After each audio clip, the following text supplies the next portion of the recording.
Hakeem Albrecht, more known as Brachus to us wrestling fans, was only active from 1996 to 1999. A snapshot in history. What happened in those few years? This is the career of Brachus. Let's take you back to the 90s, where WWF at the time cared more about how you looked rather than how good you were in the ring. This would be a trope within the industry for years and years to come.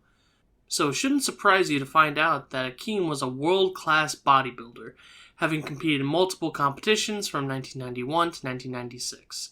He was great at it too, having placed in the top 10 three times, and in 2009 he placed 8th in a historical ranking of the bodybuilders with the best quadriceps by Flex magazine. This caught WWF's attention, and in September 1996, Albrecht signed a contract with the company. He had never wrestled before, but he was trained by some of the best, including Bret Hart, Tom Pritchard, and Dwayne "The Rock" Johnson. Albrecht made his professional wrestling debut just a couple of months later at In Your House 12, its time, under the name Argo. He would go on to win against Dr. X, aka one of his trainers, Tom Pritchard, in a dark match.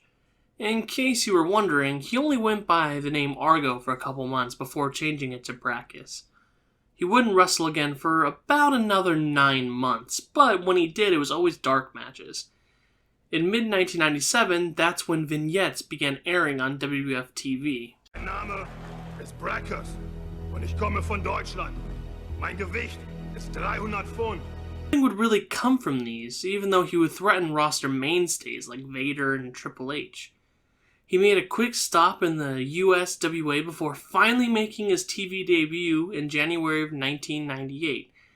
At least I think this was on TV. It wasn't classified as a house show or dark match, so... He would go on to defeat ECW mainstay Danny Doring. He then immediately would go into the ECW TV title picture, facing Taz in a losing effort. This match was actually okay. I won't lie to you when I say I like how these powerbombs look. Albrecht wouldn't really do anything else of note for a while. He'd lose to guys like Goldust and Jeff Jarrett, and he was a bit directionless. Enter Brawl for All. To keep things short, Brawl for All was a horrible idea that did no good for anybody. It was a shoot boxing competition within WWF where the winner would get a guaranteed title opportunity. Naturally, one of the people selected for the tournament was Brachus. He was big, he had muscles, surely he'd be a good boxer. So on July 6th, 1998, he entered the ring and faced Savio Vega. What happened? Albrecht lost in the first round due to points. He would later claim that he didn't know the event was a shoot fight, but in any case, this would basically be the end of Brachus in WWF.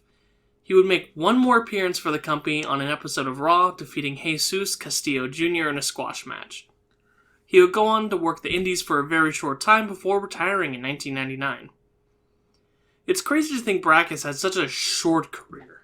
He wasn't the best wrestler in the world, but from what I could tell from the few matches available online, he moved fast, he obviously had power, and again, I look at those powerbombs he gave to Taz as the example. It's strange to me that in a time like the 90s that he wasn't catapulted straight to the upper mid-card at least. WWF obviously had some big plans for him, otherwise they wouldn't have had him call out guys like Triple H during his vignettes. Albrecht is 58 now and has been retired for over 20 years at this point, so I doubt we'll ever see him in the ring again. So, that was the career of Brachus.